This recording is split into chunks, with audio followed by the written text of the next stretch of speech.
As part of a continuing program on aviation safety, the Lewis Flight Propulsion Laboratory of the National Advisory Committee for Aeronautics has been engaged in research on the start of fires that sometimes follow airplane crashes. The work was undertaken at the recommendation of the NACA Committee on Operating Problems and the Subcommittee on Aircraft Fire Prevention. These groups are made up of leading representatives of civil and military aviation. It was the purpose of this research to provide a better understanding of the important factors involved in the start and spread of crash fires as a necessary first step leading to significant reduction in the crash fire hazard. The work reported in this film covers only the research completed on airplanes powered with reciprocating engines. A thorough review of civil and military crash fire records emphasized the need for well-defined information on how crash fires start. This review showed this information can only be provided by full-scale crash studies. Findings of this study were published in an NACA research memorandum entitled Analysis of Multi-Engine Transport Airplane Fire Records. With the need for a full-scale crash fire program established, the United States Air Force provided a group of service-weary aircraft marked for decommission with which to conduct the research. A landing or takeoff accident was chosen for study because the chance for passenger survival of crash impact is highest in this type of crash, which occurs at reduced airplane speed. The airplanes were carefully instrumented to collect detailed information during the crash. 72 vapor detectors located in the engine nacelle, wings, and fuselage registered the presence of combustible vapors. Over 100 flame detectors similarly located recorded the origin and spread of fire throughout the aircraft structure.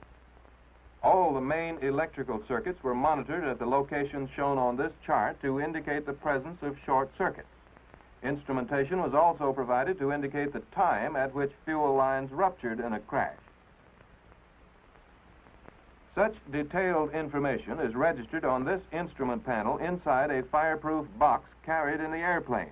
The instrument panel is photographed by motion picture cameras within the box. In a crash operation, the airplane is accelerated from rest under full power and is guided into a crash barrier by a slipper in sliding contact with a rail. This barrier is composed of an abutment in the path of each landing gear wheel. The abutments strip the landing gear from the airplane.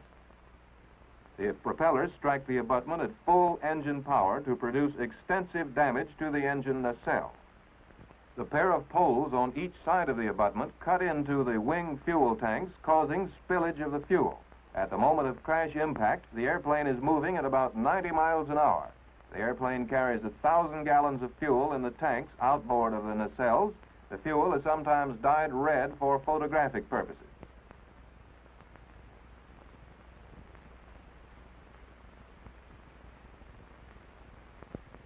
A detailed description of the method of conducting these crashes was published in the NACA research memorandum entitled Facilities and Methods Used in Full-Scale Airplane Crash Fire Investigation. To understand how crash fires begin, it is necessary to learn where and when ignition sources exist and how the combustibles move from the spillage zones to the ignition sources while these sources are still potent. Many ignition sources are carried on the airplane, others are generated in the crash area. A large number of ignition sources are located in the engine nacelle, which contains the engine and hot metal parts of the exhaust system. Flames appear at the engine intake in the familiar backfire. Likewise, flames appear at the exhaust outlet. The electrical system of the airplane represents the most widely distributed ignition source. It extends from the nacelles into the wings to power fuel pumps and lights, into the fuselage for lights, navigational instruments, and airplane controls. Of the combustibles carried in an airplane, only those in liquid form are likely to contact ignition sources in a crash. These combustibles are fuel,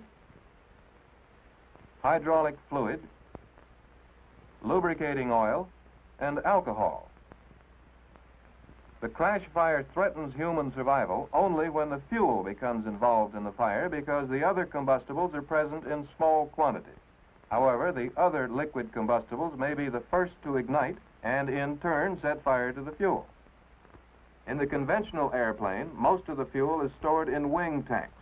The tanks are interconnected by pipes so that fuel from any tank can serve all the engines through main lines which run to the engine carburetor. In a crash, fuel often is spilled in liquid form from broken fuel lines. Likewise, liquid spillage occurs from damaged tanks.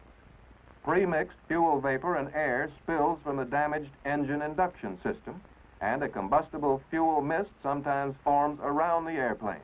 The airplanes were crashed in ways that resulted in all these forms of fuel spillage. In studying how the fires are started, it is necessary to consider the ignition sources along with the fuel spillage. The following discussion will take up the various forms of fuel spillage and how the fuel moves to the ignition sources. The characteristics of the ignition sources will be discussed at the same time. Because the fuel in the mist form played such an important role in the crash fires experienced in this study, fires involving fuel mist will be discussed first. When the liquid fuel spills into the open air while the airplane is in motion, it is atomized into a mist. In this scene, shown at 1/5 normal speed, watch how the fuel, dyed red for visual clarity, develops into mist during a crash. As the fuel pours from the tanks, breached by the poles at the barrier, the fuel is atomized to mist, a part of which remains suspended in the air. The plume of the fuel mist streams directly rearward from the break in the tanks if the damage to the airplane in the crash results in only moderate deceleration and the airplane continues forward at high speed. When the airplane moves at low speed with high deceleration, the fuel surges forward out of the break in the tank. This results in a broad fuel mist pattern in the forward portions of the airplane. Under such conditions, contact between fuel and ignition sources at the nacelle is likely. Now watch in the next crash the transition of the fuel mist development from the high-speed, low deceleration pattern to the low-speed, high deceleration pattern. Here comes the airplane at about 90 miles an hour. The motion is reduced to 1/5 normal speed. The impact of the barrier will produce momentary moderate airplane decelerations. Observe that the fuel, dyed red, streams directly back from the leading edge. When the airplane strikes the ground with high deceleration, the fuel mist develops well forward of the wing leading edge and spreads span-wise as the airplane slows. In view of these effects, the fuel mist can be expected to contact an ignition source which lies span-wise from the point of fuel spillage as the airplane slows down. In the motion pictures of the crash illustrating this effect, look for a continuing series of flames at the engine exhaust following crash impact at the barrier. As the airplane skids along the ground, the fuel spilling from the wing at this location moves span-wise in mist form until it reaches an exhaust flame just before the airplane stops.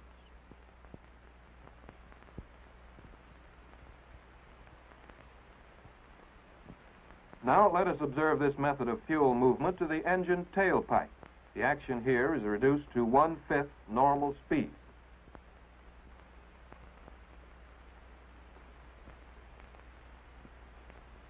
Notice the flames at the tailpipe. Contact of the fuel mist with an exhaust flame occurs just as the airplane comes to a stop.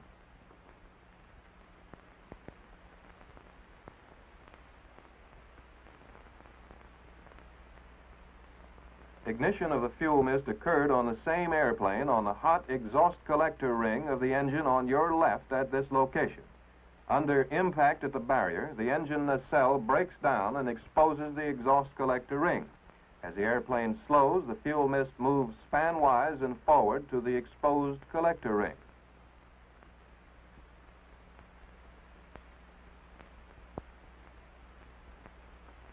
Here comes the same airplane. Watch how the nacelle on your left tips downward as the propeller hits the barrier, exposing the exhaust collector ring. The flame first appears at the top of the nacelle where the fuel mist contacts the exhaust collector ring.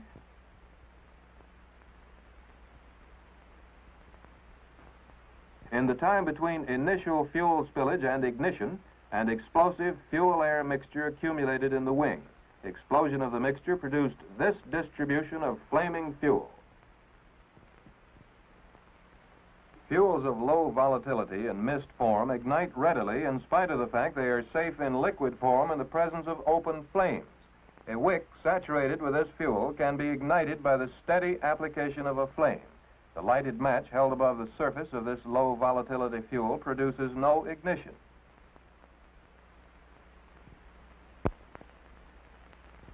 Observe in the next crash the ignition of the mist of low volatility fuel by a tailpipe flame.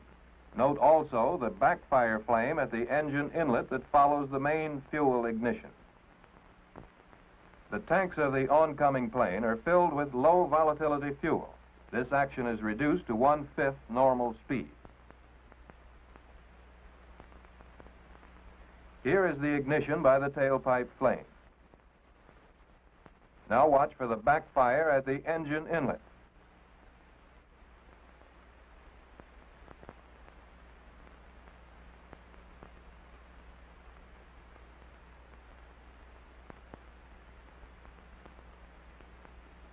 This aerial view of the crash with the action slowed to 1/3 normal speed shows the flames traveling through the fuel mist at a rate comparable to that of gasoline.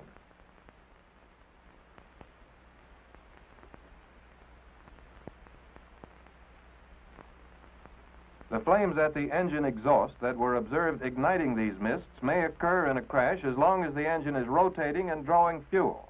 Even impact of the propellers with an obstacle does not ensure that the engine will stop running.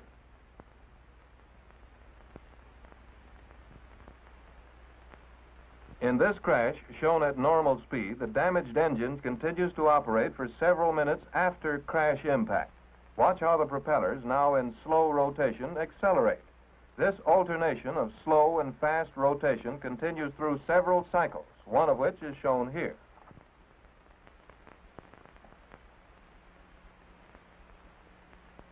Another ignition source in the engine nacelle which may ignite the fuel mist is provided by lubricating oil burning within the nacelle.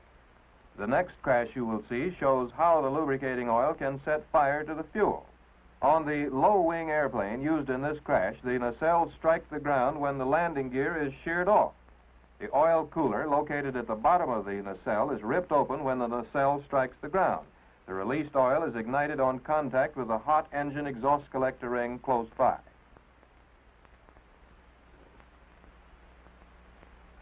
Now we shall see how this fire-setting process acts in a crash of a low-wing airplane having the nacelle arrangements shown previously. The action is reduced to 1/12 normal speed. After passing through the crash barrier, the unsupported airplane strikes the ground, nacelles foremost, causing the oil cooler in the nacelle to break back and release oil onto the hot exhaust collector ring. Now, condensed oil vapor generated on the exhaust system can be seen issuing from the nacelle. As the airplane slows, the fuel spilling from the wing moves out ahead of the leading edge and spreads toward the nacelle. 2 seconds after crash impact, ignition of the oil is indicated by the fire detectors. A marked increase in the rate of formation of oil vapors follows ignition of the oil. 3 seconds after crash impact, the entire engine exhaust collector ring is enveloped in fire. As the airplane comes to a stop, the fuel mist and oil vapors form a continuous combustible atmosphere. The nacelle oil fire spreading through the oil mist will now appear outside of the nacelle and move rapidly to the fuel.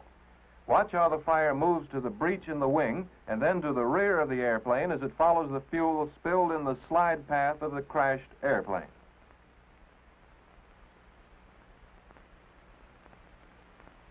Finally, it is necessary to consider the time during which the mist is a hazard.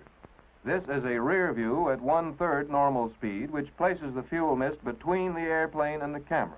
The developing fuel mist obscures the airplane from view, but it reappears shortly as the large mist droplets rain to the ground and the small droplets are swept from the area by the wind as they evaporate. These mists seldom remain around the crashed airplane for more than 15 seconds. Analysis of the photographic data shows that this fuel mist hazard time varies inversely with the wind speed around the crashed airplane.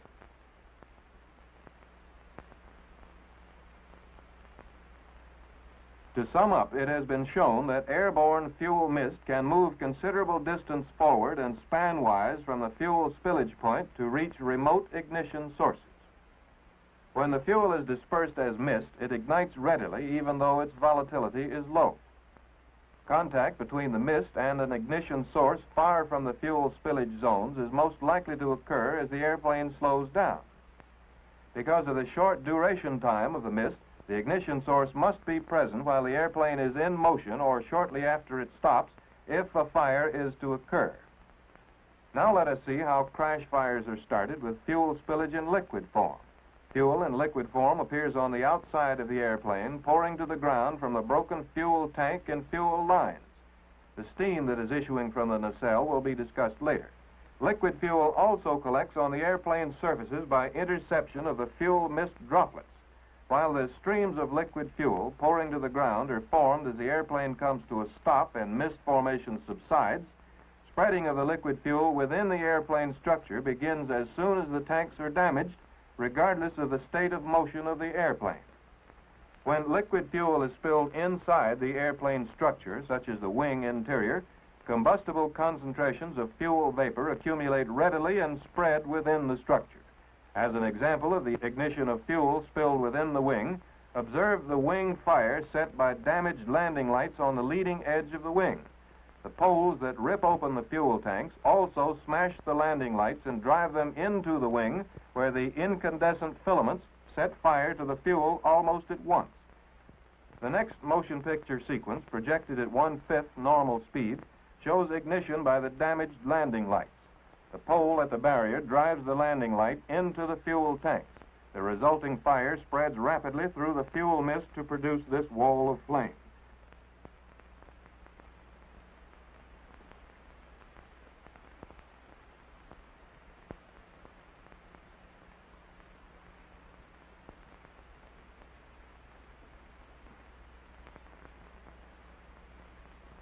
The mass of fuel mist rises as it burns out. The fuel evaporating from liquid spillage on the ground and the wetted surfaces of the airplane continues the fire on a reduced scale.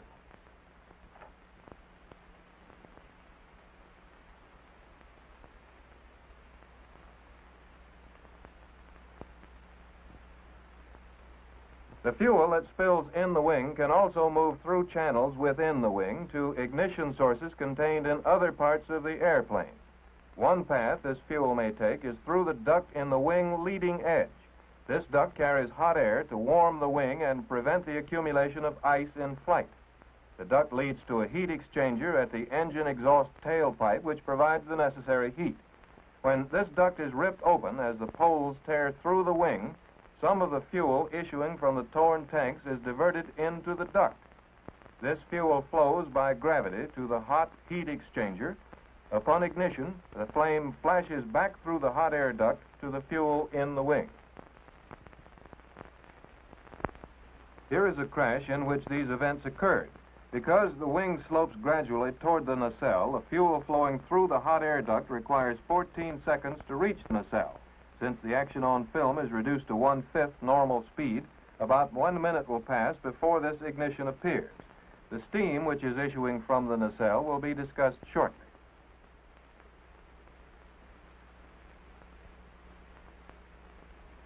The fire will show first at the engine tailpipe heat exchanger on your right. Note the spread of the fire back to the wing and the wing explosion that results.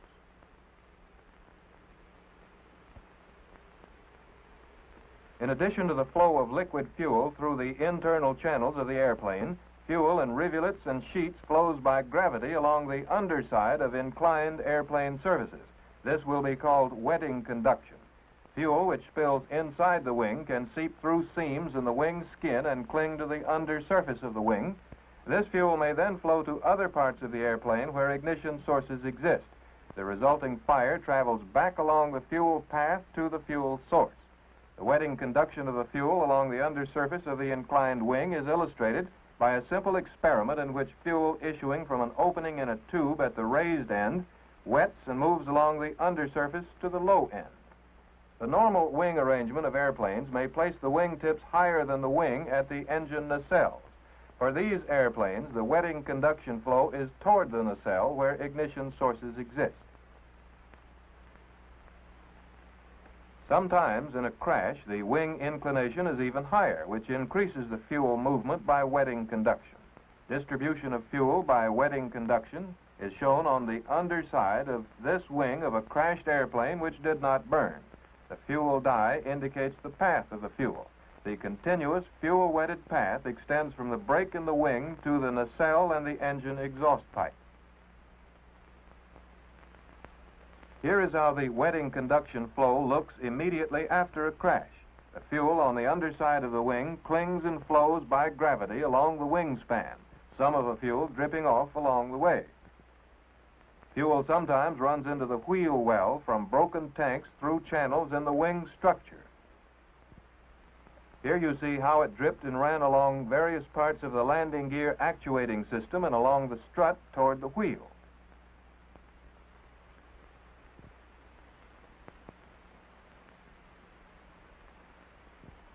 Any marked change in the surface along which wetting conduction of fuel is taking place may interrupt this fuel flow. Here we see how a sharp-edged projection intercepts the wetting conduction fuel flow and prevents further flow along the rod. A slot in the rod provides the same interception of the wetting conduction flow. In cases where wetting conduction or fuel flow through structural channels results in prolonged contact between an igniter and the fuel in liquid form, the use of fuels of low volatility would not materially reduce the likelihood of fire.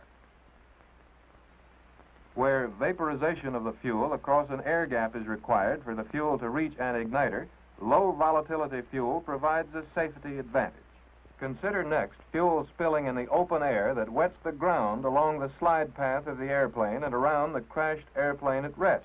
The pools of liquid fuel close to the nacelles are not large, since most of the spilled fuel flows away from the spillage point. Ignitable fuel vapor from ground spillage is carried in a thin layer close to the ground. The ignition hazard distance, which extends only a few feet from the spillage, decreases with increasing wind velocity. This short hazard distance is illustrated by the ignition of gasoline vapors from pans by a lighted taper approaching from the downwind end. When ignition occurs, the lighted taper lies within 2 inches of the surface of the gasoline contained in the pans. The wind speed is 10 miles an hour. Movement of combustible concentrations of fuel vapors from fuel spilled in the open air to ignition sources above the ground is considered unlikely. However, when the fuel is spilled into wind-protected areas provided by the crashed airplane, heavy ground vegetation, or ground channels, the combustible concentration of fuel vapors may travel a considerable distance. The ignition source must appear close to the ground in order to contact these fuel vapors. Such ignition sources may be droplets of burning oil, hydraulic fluid, or pieces of hot metal broken from the engine exhaust disposal system. Friction sparks generated by the scraping of airplane metals on concrete runways or stony ground provide one type of ignition source which appears close to the ground. These sparks may ignite fuel on the ground. In order to study this type of ignition, a concrete strip was built along the slide path of the crashed airplane. Selected samples of airplane metals were fastened to protruding ends of pneumatic wheel struts salvaged from airplanes crashed in this study. Upon crash, these metal samples bear on the concrete strip with a contact force great enough to produce sparks of sufficient size and temperature to ignite aviation-grade gasoline. Sparks from this portion of a steel propeller blade and this steel wheel strut produced fires. Abraded particles of this portion of an aluminum propeller blade did not produce ignition. In order to ensure an ignitable mixture close to the ground near the sparks, secondary fuel spillage was provided by the spray bar at the nose of the fuselage and these spray nozzles along the side of the fuselage. Ignition will appear at this point on the fuselage where a portion of a steel propeller blade is located. Here we see the airplane sliding along the concrete strip after undergoing the usual crash damage at the barrier. The action is slowed to 1/5 normal speed. The ignition will appear at the bottom of the fuselage. This is the first ignition, and here is the second. Friction sparks obtained from steel in normal steel grinding operations seldom have enough size and temperature to ignite gasoline.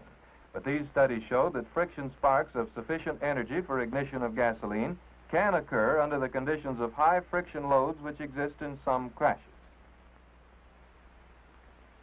To summarize, these results show that the ignitable vapor zones arising from liquid spilling in the open air are small except in wind-protected areas.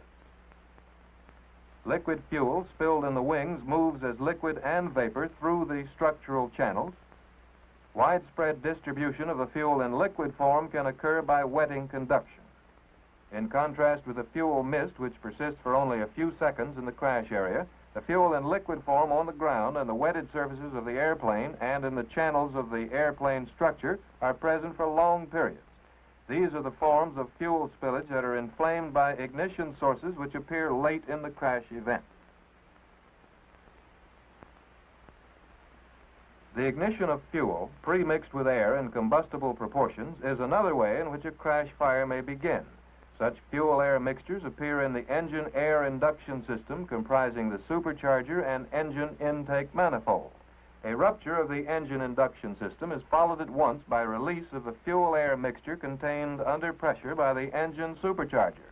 Ignition may occur by contact of this released fuel-air mixture with the hot elements of the exhaust disposal system or exposed exhaust pipes, by arcs and sparks of the electrical system, or by backfire from the engine cylinders.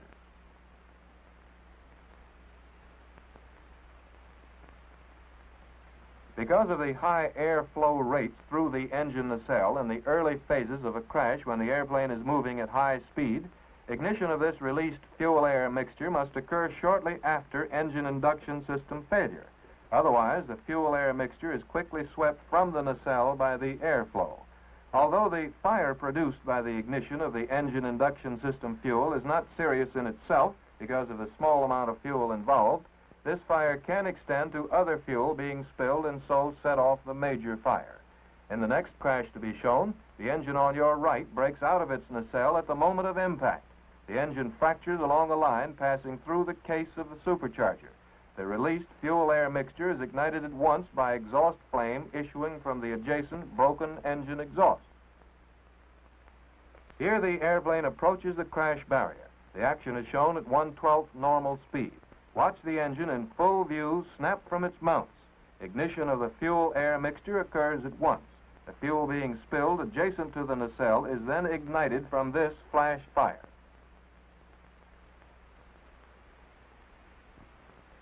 Another crash fire involving ignition of the engine induction system fuel occurred in the following sequence.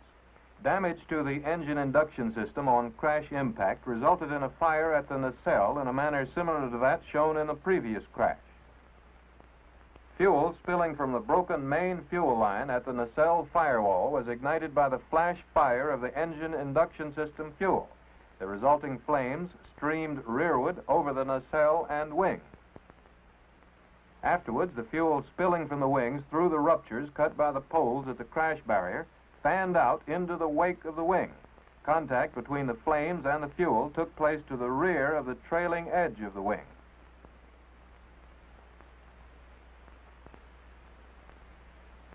The flames moved forward to the wing through the trailing fuel as the airplane's speed fell below the flame propagation speed.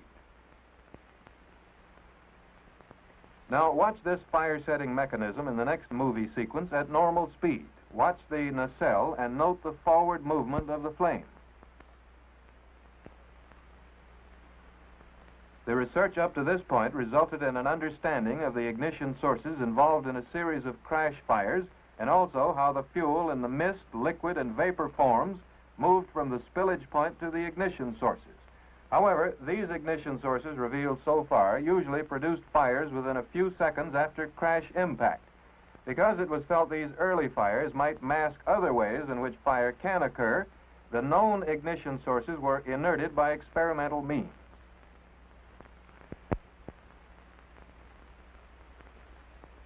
The parts of the inerting system used in this investigation are shown diagrammatically on this chart.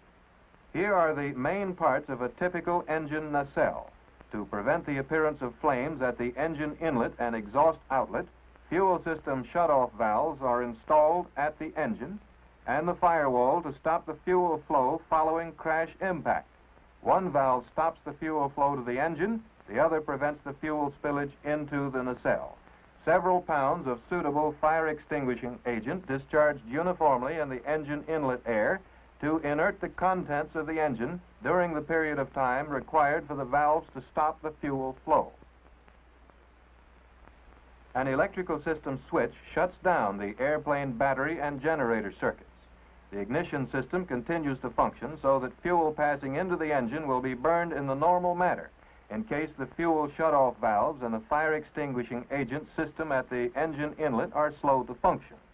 Normal engine exhaust is less likely to start a fire than tailpipe flame, which forms that when the fuel charge passes through the engine cylinder unburned and is later ignited in the hot exhaust system. In order to prevent ignition on the hot metal of the exhaust system, a water spray is used to cool all of the exposed metal, which is hot enough to ignite the combustibles.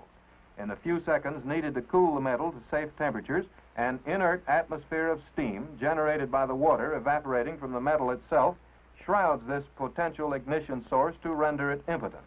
The portion of the water spray system which services the exhaust collector ring is this 3/4 inch diameter tubing, bent to conform approximately to the shape of the collector ring.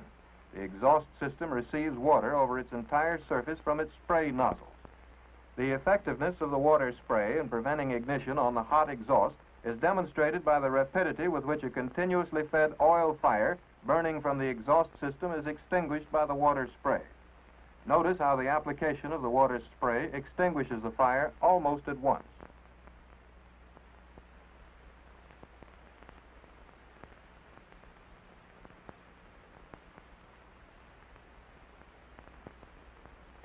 This crash is typical of the results obtained with 5 aircraft equipped with the experimental inerting system just described, which is arranged to be actuated as soon as possible after a crash impacted the barrier.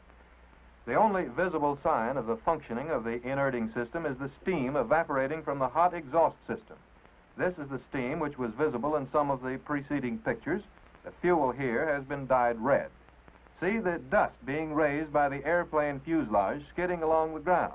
This dust plays an important part in starting fires to be described shortly. This experimental inerting system used in this crash was devised solely for studies of this kind and does not incorporate the considerations of weight and bulk which would be involved in inerting equipment for operating aircraft. In this phase of the research, in which aircraft carrying the experimental inerting system were subjected to moderate damage upon crash impact, no new ignition sources were revealed. After 5 crashes in which no fires were obtained and no new ignition sources were observed, the crash circumstances were modified in an effort to learn other ways in which fires may occur. In order to learn whether ignition sources may be created by the tearing and twisting of the airplane structure in a severe crash, the forward portion of the fuselage structure was crushed along this inclined line in one crash. As before, the nacelles carried the experimental inerting system. In the pictures which follow, note the complete collapse of this fuselage forestructure, bringing the wings to ground level and the resulting wetting of this structure by the released fuel.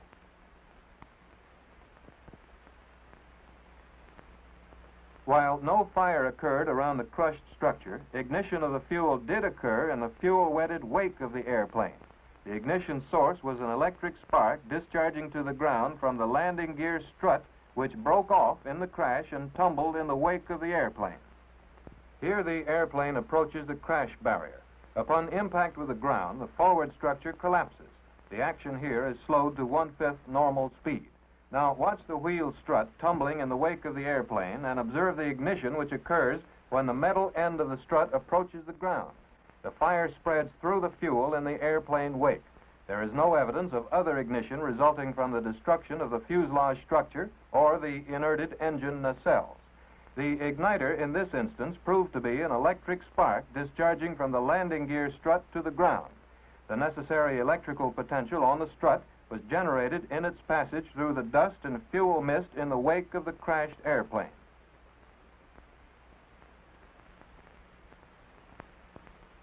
Ground studies were conducted by blowing dust and fuel over a landing gear strut and measuring the electrical potential built up on the surface of the landing gear. Here is the landing gear strut, electrically insulated from its supports. When dust is introduced into the air, blowing over the strut at speeds equal to that of the strut moving through the air in the crash, potentials in excess of 20,000 volts are generated on the strut almost at once. This voltage applied across a spark gap located in this small pan containing a pool of gasoline produces ignition of the gasoline. Here is the flaming gasoline. In the last crash of this series, the effect of an airplane ground loop on the distribution of the spilled fuel was studied. Watch how the airplane ground loops as one landing gear is torn away. The ground loop places the airplane in the fuel spray. The fuselage, wing, and nacelle on the right side of the airplane are wetted heavily with fuel. Because the inerting system carried on this airplane functioned properly and no new ignition sources appeared, no fires occurred. And now, here a summary of the crash fire research from two Lewis Flight Propulsion Laboratory scientists, Irving Pinkel, Associate Chief of the Physics Division, and Merritt Preston, Chief of the Flight Research Branch. Mr. Pinkel. The results of this work indicate that significant reduction in crash fire hazard can be realized by design measures that increase the spanwise and forward distance and the elevation of the engines with respect to the fuel storage. This trend in airplane component arrangement decreases the likelihood of contact between the fuel mist and the many ignition sources located at the engine nacelle. Fuel stored in wingtip tanks or in pods suspended below the wing represent current design trends which decrease the likelihood of contact between the fuel and the ignition sources. Devices or design features which act to intercept spilled fuel flowing within the airplane structure are also valuable. Provisions for the drainage of this intercepted fuel into the open air at spillage points away from the engine nacelles would enhance the effectiveness of these arrangements. Location of landing lights away from chordwise positions in front of the fuel storage is indicated as well. Because these studies show how readily combustibles spilled in the nacelle are ignited, it is desirable that the components of the fuel, lubricating, and hydraulic systems should be located high in the nacelle where crash damage to these components is least likely. Tubing containing combustibles should be designed to accommodate the nacelle distortions accompanying propeller and nacelle impact. Preliminary data suggest the value of employing special paints which reduce the tendency toward the formation of electrostatic sparks on parts of the airplane likely to be detached in the crash and trail in the dust and fuel in the wake of the crashed airplane. In an approach to an indicated crash landing, the pilot should de-energize all of the electrical system not required for the landing. Engine operation that provides the coolest exhaust disposal system should be practiced consistent with other safety considerations. Just before touchdown, the fuel flow to the engine should be cut off to allow the engine to be purged with clean air. In view of the effectiveness of the experimental ignition source inerting system in preventing crash fires experienced in this research, further study of this system for special airplane application is desirable.